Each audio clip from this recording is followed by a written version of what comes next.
This is continuing on with graphing and solving simple inequalities. This next one, what I want to do instead of graphing the inequality is I want to read the inequality from the graph. So I'm just going to pick any letter I want. I'll just pick X. And what I'm going to do is I'm going to describe the solution to this graph. And what I'm going to use is since it's being shaded to the left, I will go ahead and make my inequality sign point to the left. I'm going to use, it has an open circle, so I'm not putting a line underneath it, which means less than or equal to. This is just less than, and then I'll look at what number that is, which is -2. And it's as simple as that to come up with that inequality. Let's try another one of those.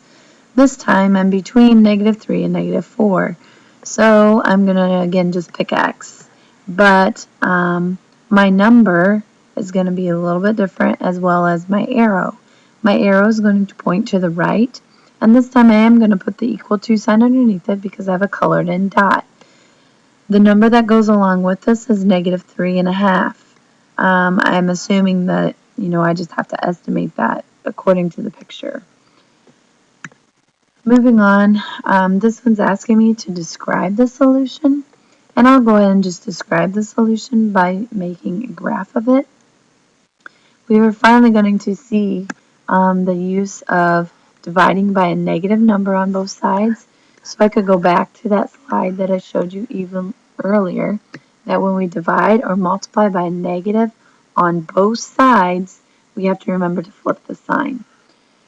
So looking at this problem, notice how I'm dividing by a negative on both sides. I'm dividing by a -2 on both sides. So my sign was greater than, but now I'm going to flip it to be a negative or a less than, and then I have a +5 here. I'm going to go ahead and describe this using a number line, and then I'll use some words. So on my number line, I would use an open dot, and I'll shade to the left. Describing the solution would be any number less than, or maybe I'll just say smaller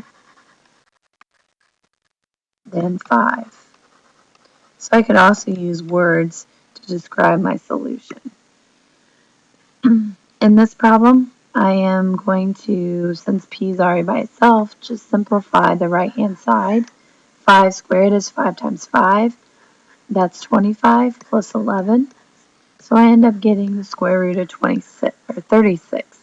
The square root of 36 is just plain 6. What times itself is what we say to ourselves when we're doing square roots.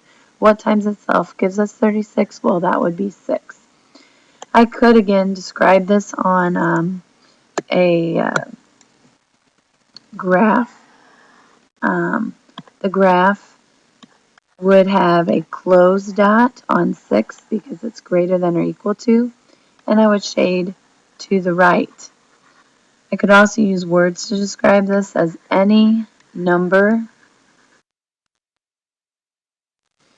bigger or equal to 6.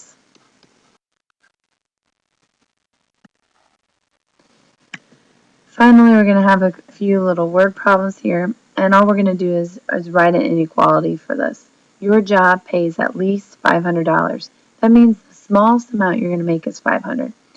Maybe you make $600, maybe you make $700, but you're at least going to make $500. So our pay,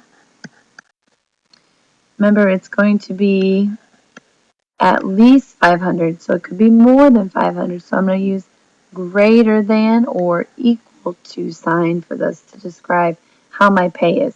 My pay is greater than or equal to $500. It could be $600, $700, but it's not going to be less than $500. My last example today would be the speed limit is 65. This is actually going to be an equal sign. It's saying that it is 65. It's not less than 65 or greater than 65. It is 65. So we'll use an equality to describe this one.